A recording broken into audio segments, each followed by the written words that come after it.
Hey, GRE warriors ready to conquer the verbal section of the GRE? If you're gearing up for the exam, you know that vocabulary is a key part of nailing that verbal section. It's not just about knowing the words, but understanding their nuances and how to use them effectively.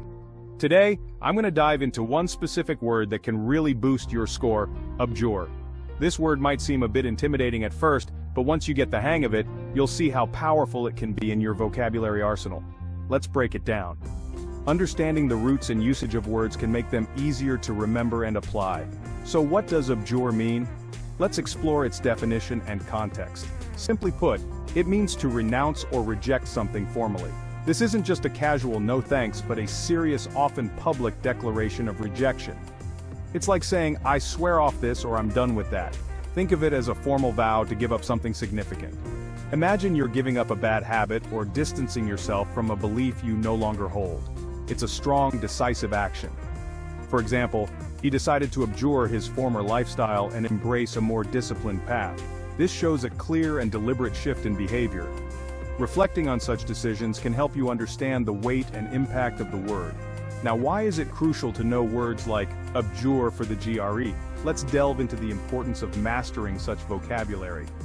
The GRE loves to challenge you with less common vocabulary. These words are designed to test your depth of understanding and ability to apply them in various contexts. Knowing words like this makes reading comprehension smoother, and you'll feel more confident tackling those tricky sentence equivalents and text completion questions. It's all about building that confidence and precision in your language skills. Let's move on to how you can effectively use abjure in your writing and speech. Alright, let's talk about how to use abjure effectively. Understanding its usage can make your language more impactful.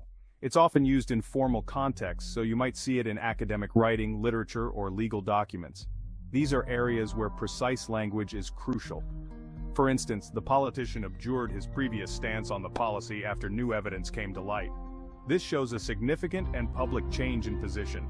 You can see it's a powerful word to convey a strong shift in position. It's not just about changing your mind, but making a formal declaration of that change. Let's practice using abjure in a sentence to solidify your understanding. Let's practice together with a quick sentence. This will help you see how the word fits into real-world scenarios. After years of conflict, the leaders agreed to abjure violence and work towards peace. This sentence highlights a serious and collective commitment to change. Notice how it emphasizes a serious commitment to change. It's not just about stopping something, but making a formal and public commitment to a new path. Building a strong vocabulary isn't just about memorizing definitions. It's about truly understanding the words and their applications. It's about understanding how to use these words in context. Context is key to mastering vocabulary. Make flashcards, write sentences, and read widely to see how these words are used in different scenarios. This will help you internalize their meanings and uses.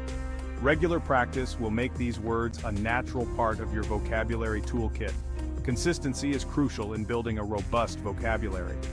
Remember, the GRE is testing your ability to understand and use complex language. It's not just about knowing the words, but being able to use them effectively. Expanding your vocabulary with words like abjure will not only help you on test day, but also enhance your overall communication skills. A rich vocabulary can open doors in both academic and professional settings. Alright, that's it for today's word breakdown. Keep practicing and integrating new words into your daily language. Keep studying, stay curious, and most importantly, don't abjure your commitment to mastering GRE vocab. Your dedication will pay off. If you found this helpful, hit that like button, and don't forget to subscribe for more tips and tricks. Your support helps us create more valuable content for you. Until next time, happy studying. Keep pushing forward and good luck with your GRE preparation.